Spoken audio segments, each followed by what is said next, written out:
For a company, I am still working with individuals as a coach. If my partnership fails at individual levels, then obviously the whole engagement is going to be impacted. Why would it fail with me? The coachee is not ready. I don't trust you enough as a coachee. You are my coach. I don't trust you enough. And so I will not open up enough. If I don't open up enough, I'm not going to make progress. The conversation is not make progress. So the resistance or the impedance could be from either side, the coach or the coach. From the coach, because I am not competent enough, I'm not trained to deal with the kind of problem you're bringing. I'm not able to inspire trust from you, and my own judgment and my own values and my own biases are coming into play. That could be as a coach. As a coachee, I don't trust you. I'm not going to open up. I'm not going to engage with you productive. I go into passive aggressive mode. And if the individual level it fails, then at an organizational level, you cannot expect results. That's one. Top down, if the objectives for the organization are not clear as to why am I even bringing, it's like any intervention. You bring in an external consultant, and if you don't define the scope and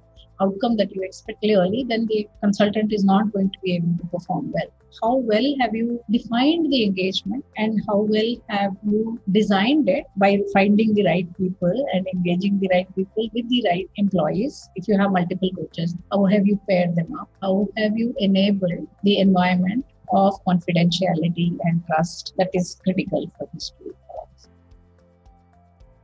Coaching is developmental, so it may be things like I need to get better at working with stakeholders. Could be one of the objectives that is company tells me that you need to get better at doing this, only then you can grow further, or things like that. So if we can tie this to a business object, like my stakeholder management, if it gets better, then this is the better outcome I will be able to demonstrate. So if this is tied well, when I'm starting to work with a coach, then the outcome is very clear. The progress is very clear. The developmental outcome on the individual and the possible connection to a business result. But sometimes the business result may take time to materialize. So the first thing to measure would be the developmental outcome for me as an employee who is undergoing coaching. Second, the impact it has especially if I'm a leader, I'm leading a team, then the impact it has on my team is again something that can be measured. The employee engagement, the employee retention, the attrition rate reduction, and those kind of things you should start seeing.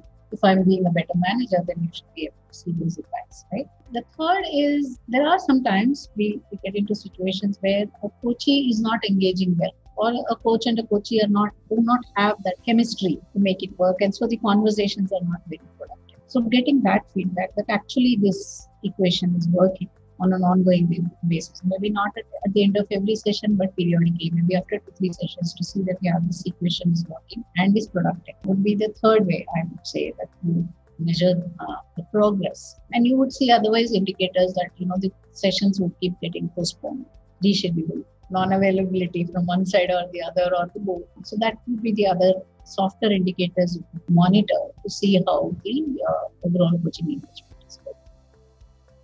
I would say go for a credential coach. Look for either an ICF credentialing or an EMCC certification. And depending on what kind of employee you are trying to provide support for and what kind of challenges you are expecting the coach to provide support for, you can look at various levels of credential. So if it is a senior leader or an executive C-suite member, then you would probably want to go with a mature, deep coach. Whereas for more junior members, where the problems are definitely significant, but still they are more operational level. The challenges that they face on a day-to-day basis are more operational level than the high strategic, very critical decisions that a senior exec faces. So you may want to provide coaches who are not yet a master coach, but who are still certified coaches. Third, cultural fitment between the coach and the company. So again, while coaching, a coach is supposed to be industry agnostic and industry neutral and all that is true. And that is true. I believe that